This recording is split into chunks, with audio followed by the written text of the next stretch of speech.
집에서 잘 드시고 오셨습니까? 교우들 가정 신방할 때마다 그런 질문들을 합니다. 신방 가면 제일 먼저 묻는 겁니다. 제가 묻는 게 아니고 여러분이 저한테 묻는 건데요. 목사님 어떤 음식 좋아하세요? 하고 물어봅니다. 백날 물어보셔도 저는 답 안 드립니다. 진짜 좋아하는 건 안 사주시거든요. 한 번도 사주신 적이 없습니다. 그래서 얘기 안 합니다. 뭐든지 잘 먹습니다. 가리는 게 없으니까 걱정하지 마십시오. 그런데 언제 먹었던 식사가 제일 맛있었습니까? 하고 물어보면 대답할 수 있습니다. 그럼 설교 마지막에 제가 답을 드리겠습니다. 제가 정말 맛있게 먹었던 식사가 하나 있습니다. 성경에는 불평하는 사람들이 참 많이 나오고 있습니다. 근데 그 많은 불평들 가운데 가장 치사하고 제일 오래가는 불평이 있습니다. 뭔지 아십니까? 네, 먹는 겁니다. 먹는 것처럼 치사하고 또 오래가는 불평도 없습니다. 제가 장교 후보생 때 제가 있던 건물 옆에 군종사관 후보생들이 있었습니다. 훈련 끝나고 나면은 군목으로, 군승으로, 군신보로 들어가시는 분들인데 어느 날 거기서 이제 훈련 받고 바로 뒤에서 이제 아침 체조를 하니까 선배님이 뒤에 서 있다가 이 뒷너머로 얘기를 하시는 거예요. 저희는 이제 군기가 들어있는데 그쪽은 완전히 빠져 있습니다. 이 특수사관들이라서 어젯밤에 식당에서 일이 있었대요. 무슨 일이세요? 그랬더니 군목 하나 하고 군승 하나 하고 싸움이 났대요. 식당에서. 뭐 때문에요? 그러고 체조하면서 뒤에다 물어봤더니 두부가 하나 남았는데 서로 먹으려고. 먹는 것처럼 치사한 거 없습니다. 또 오래 가고 기억에 또 굉장히 남아요. 그 많은 훈련보다도 더 기억에 남는 게 두부 한 조각 이야기입니다. 근데 그 이야기는 비단 우리 속에만 있는 것이 아니라 성경에도 정말 많이 있습니다. 제일 대표적인 사건이 출애굽기 15장에 나오는 이야기입니다. 홍해를 건너고 나서 3일 길을 광야를 지나간 다음에 수르 광야에 이르러서 마라라고 하는 샘물에 이르릅니다. 근데 그 물이 얼마나 썼는지 그것 때문에 사람들이 불평하고 원망하기 시작하는데 그 모습을 가리켜서 출애굽기를 기록한 사람은 하나님을 시험하는 것이다. 또 민수기에서는 그건 하나님 조롱하는 것이다. 그렇게 써놨습니다. 불평과 원망하는 것은 우리가 서로를 향해서 한 인격과 한 인격이 하는 것 같지만 사실은 그것이 하나님을 시험하고 조롱하는 것임을 알아야 합니다. 훨씬 더 조심해야 되겠지요. 본문 말씀에서도 그런 불평이 계속되고 있습니다. 그런데 이 불평은 비단 출애굽기 15장이나 오늘 본문에서만 누가복음 5장에서만 나오는 것이 아니라 여러 곳에서 성경에 나오는 식탁이 있는 자리마다 찾아가 보면 정말 시끌시끌합니다. 교회에서도 제일 불평 많은 곳이 어딘지 아십니까? 식당이에요. 여기서는 참 경건하게 예배 드리는데 나가서 올라가면 올라갈수록 또 식당에 가면 군데군데 모여서 그렇게 불평들을 참 많이 합니다. 속으로 그러신 분들이 있어요. 나는 아닌데요 그러시는데 천만에요. 하는 거 다 들었습니다. 생각해 보십시오. 출애굽한 이스라엘 백성들이 물이 없을 때 뭐가 생각났을까요? 그들이 애굽에서 마셨던 나일강 물, 3일 전에 지나왔던 홍해물, 그거 한 바가지만 떠올 걸 하는 생각이 들었을 겁니다. 오늘 여기 본문에 나오는 레위의 집 잔치에도 불평하는 사람들이 있습니다. 불평한다라고 하는 말을 헬라어로 에공귀존이라고 이야기합니다. 공귀조라고 하는 말의 변형인데 애공귀존 애공 하고 우리말로도 말이 되는 것 같아요. 애공거리고 있는 거예요. 그냥 큰 소리로 밥이 왜 이래요 하고 이야기하는 것이 아니라 이거 누가 만들어서 간은 누가 만들어서 오늘 손맛은 대체 누구야, 오늘 밥당번 누구야, 이거 왜 이렇게 짜게 해놨어, 뭐가 이래, 나물은 대체 어디서 사온 거야, 좀 비싼 거 사오지 시덥잖은 거 사와가지고 썩은 것도 있고 고스렁 참 사람 힘들게 하지요. 대놓고 한마디 다 끝내버리면 좋겠는데 계속 이게 하나님 시험하는 거거든요. 다른 사람을 향해서 이야기하는 것 같지 않은데 혼잣말 같은데 그것이 하나님을 시험하더라라고 하는 것입니다. 누가 한다고요? 다른 사람 안 해요. 누가 했더라? 우리 누가 했더라 하지 마십시오. 다 내가 합니다. 성경에 보니까 그 불평하는 사람들을 찾아가 보니까 이스라엘 백성들이 하고 있고 제자들이 하고 있고 바리새인 40년 동안 말씀을 연구했던 서기관들 다 합니다. 안 하는 사람 없습니다. 근데 왜 하고 있습니까? 불평의 이유가 대체 무엇입니까? 예수님의 그 포도 농부의 비유를 보니까 어떤 주인이 사람들을 불러서 농장 일을 시킵니다. 이른 아침에 9시에, 오후 3시에, 6시에. 근데 일을 마친 다음에 급료를 이렇게 주기 시작하는데 어디부터 줍니까? 제일 늦게 온 사람부터 줍니다. 그러니까 앞에 온 사람들은 기대감이 있는 거예요. 야, 나는 더 주겠지, 나는 더 주겠지, 나는 더 주겠지. 근데 급료가 다 지급되고 나서 보니까 봉투에 들어가 있는 것이 똑같아요. 근데 이 사람들이 불평합니다. 어떻게 해요? 애공기조했다 그래요. 꽁시렁. 야,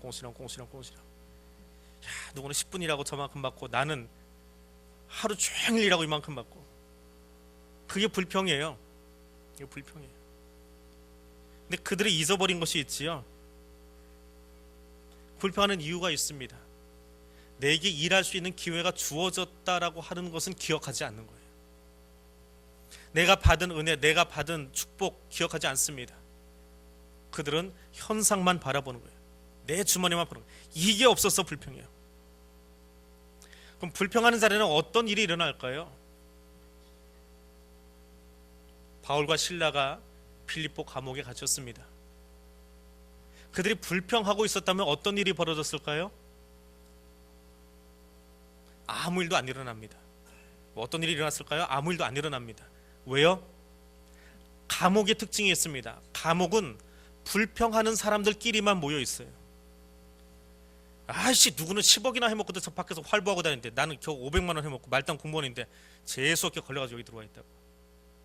아, 누구는 말이야 사람 하나둘 죽였어. 근데 걔가 형을 언도받는 거나 내가 어쩌다가 잘못해가지고 뒷걸음하다가 누구 넘어뜨려서 상을 입혀가지고 받는 거나 똑같다고. 감옥은요 죄다 불평하는 사람만 있어요. 그러니까 거기서 만약에 바울과 실라가 불평을 했으면 교도관이 보기에 특별한 게 아니에요. 이거는 누구나 하는 거예요. 감옥 안에서는 누구나 하는 일입니다. 다 똑같은 거예요. 그건 감옥 안의 일이에요. 그러니까 불평하는 자리는 어디다? 천국이 아니라 감옥이에요. 교도소예요. 거기서 바울과 실라가 그렇게 불평 불만하고 있었으면 교도관 입장에서는 그러려니 하는 거예요. 니나 저 사람이나 똑같다. 그런데 보니까 이 사람은 특별해요. 어떻게? 논리적으로 자기 죄를 항변하는 것이 아니라 그 자리에서 감사하고 기도하고 있더라. 대체 뭐 때문에 그렇게 사느냐? 그것이 궁금해서 교도관이 그를 찾아갔고 그를 만났고 그를 통해서 예수 그리스도를 만나고 영접하고 변화되었더라라고 하는 겁니다.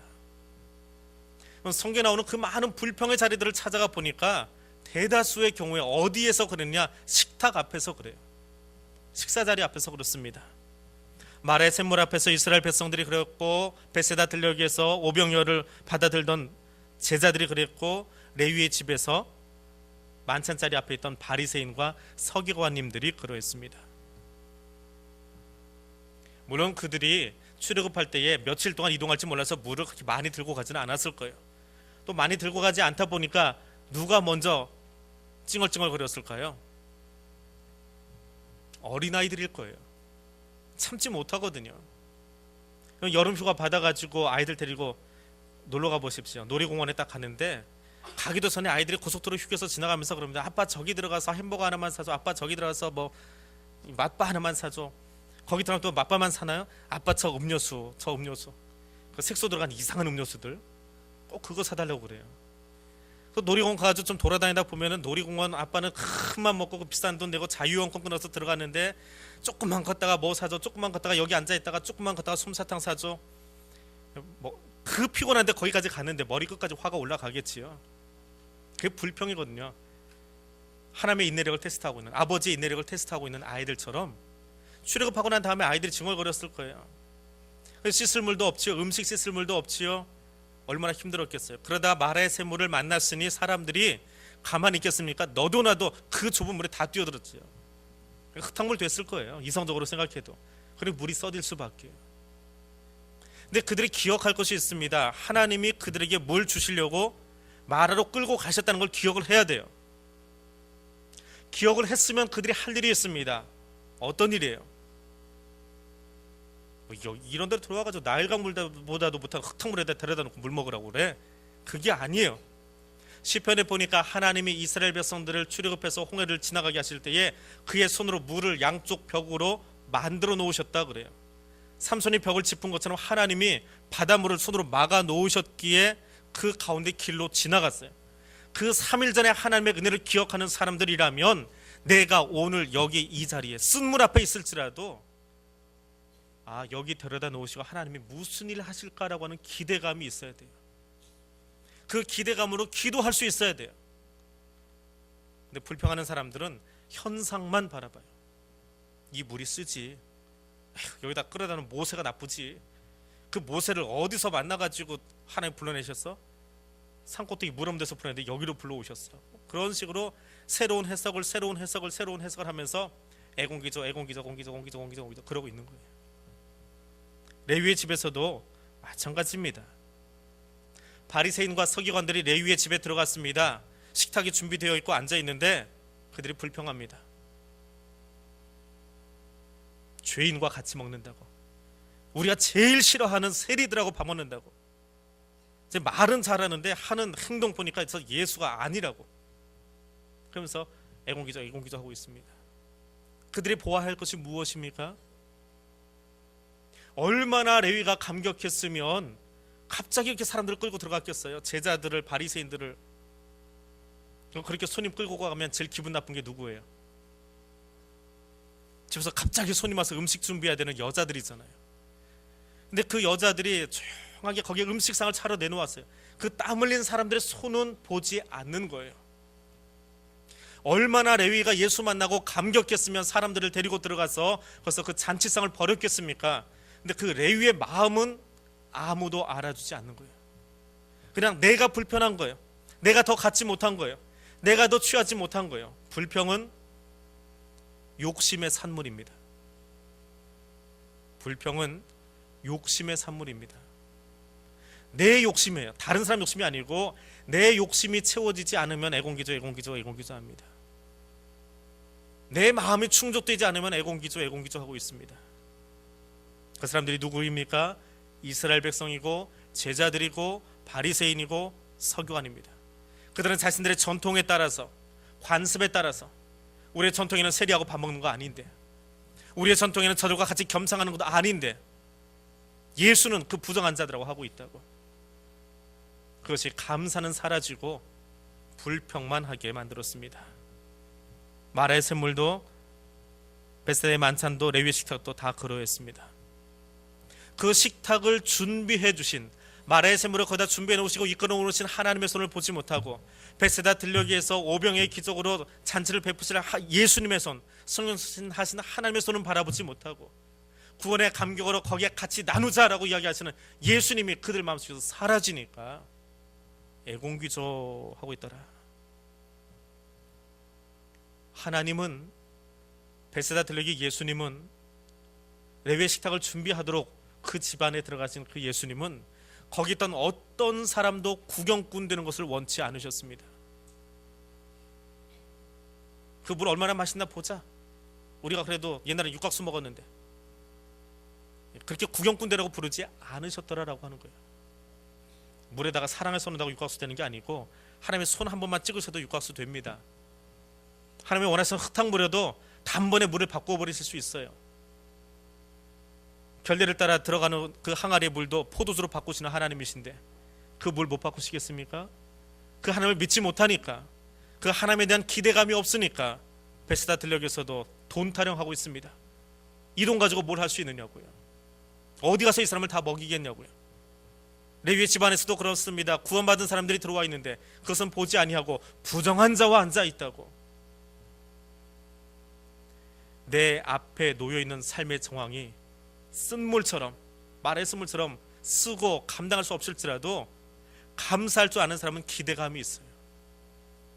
홍해물을 갈아놓으신 하나님이시기에, 물을 포도주로 바꾸신 주님이시기에 내 삶도, 내 정황도 주님이 바꾸실 것이라는 기대감이 있어요.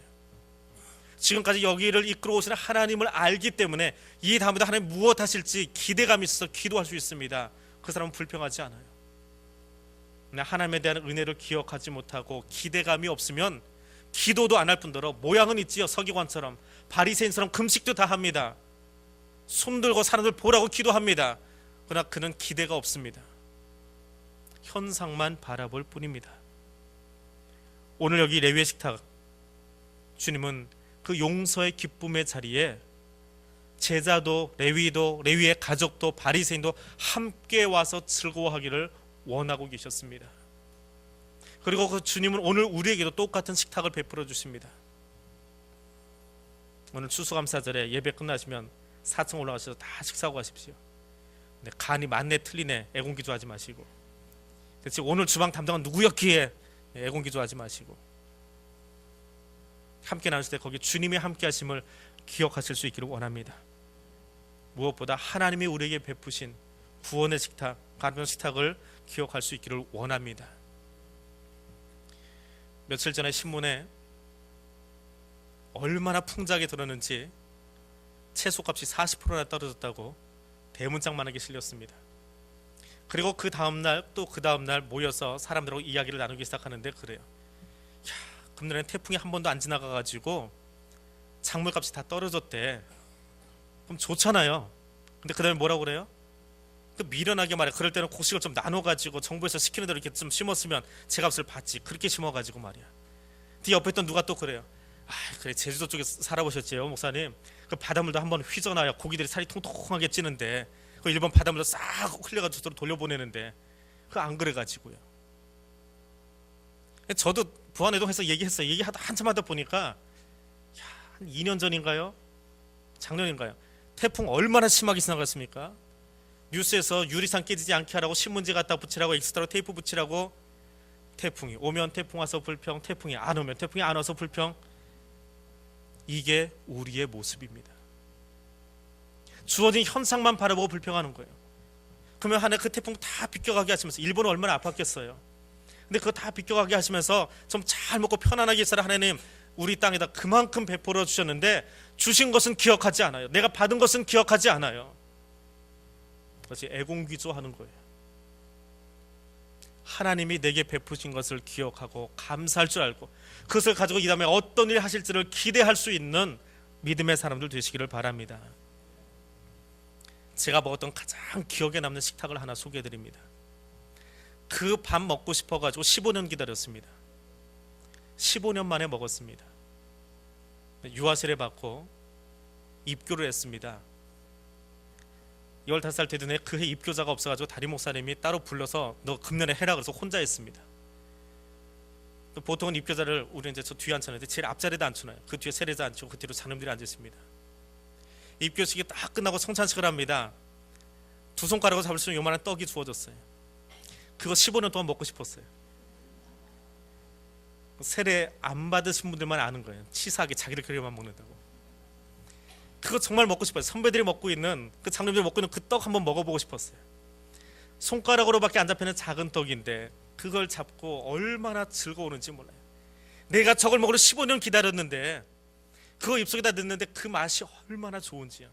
그게 카스테라인지 무교병인지 기억도 안 나요. 아무튼 너무 맛있었어요. 근데 그 작은 떡이 제 마음을, 제 가슴을 꽉 채웠어요. 얼마나 행복했는지 몰라요.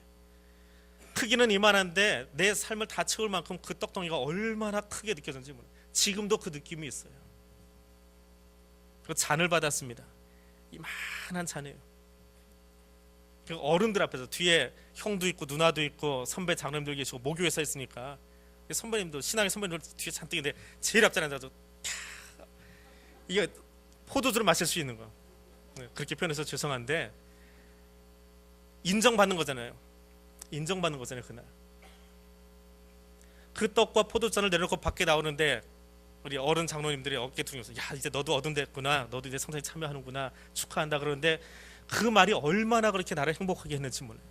그거 정말 다 큰 것 같아요. 15살짜리가 정말 다 큰 것 같았어요. 이제 교회에서 뭘 못하는 게 없을 것 같은 그런 느낌으로 교회를 나오는데 그날 그 식탁이 그렇게 행복했습니다.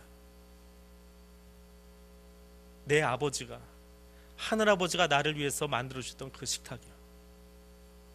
그리고 그 뒤로 성찬식을 할 때마다, 이제는 목사가 되어서 성찬을 집례할 때마다 두려울 때가 있어요.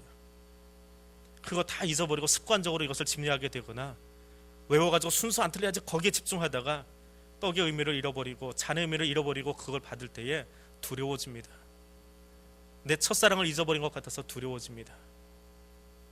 늘 저 상을 바라볼 때마다 다시 기억하기를 원해요. 하나님 그때 내 삶을 그렇게 풍요롭게 채워주셨던 그 하나님의 사랑을, 아버지가 나를 위해서 그렇게 풍족하게 15년 기다린 뒤에 먹게 하셨던 그 상의 의미를 다시 기억할 수 있도록 채근하고 계시는 것을 기억합니다. 오늘 그 자리로 여러분을 초대합니다. 그리고 오늘 이 떡이, 오늘 이 잔이 추수감사절에 하나님이 우리에게 이 땅에 베풀으신 어떤 작물보다도 더 풍성하고 여러분의 영과 여러분의 살을 다 살찌워 줄 수 있는 아름다운 식사가 되어지기를 소원합니다. 기도합니다. 사랑의 하나님,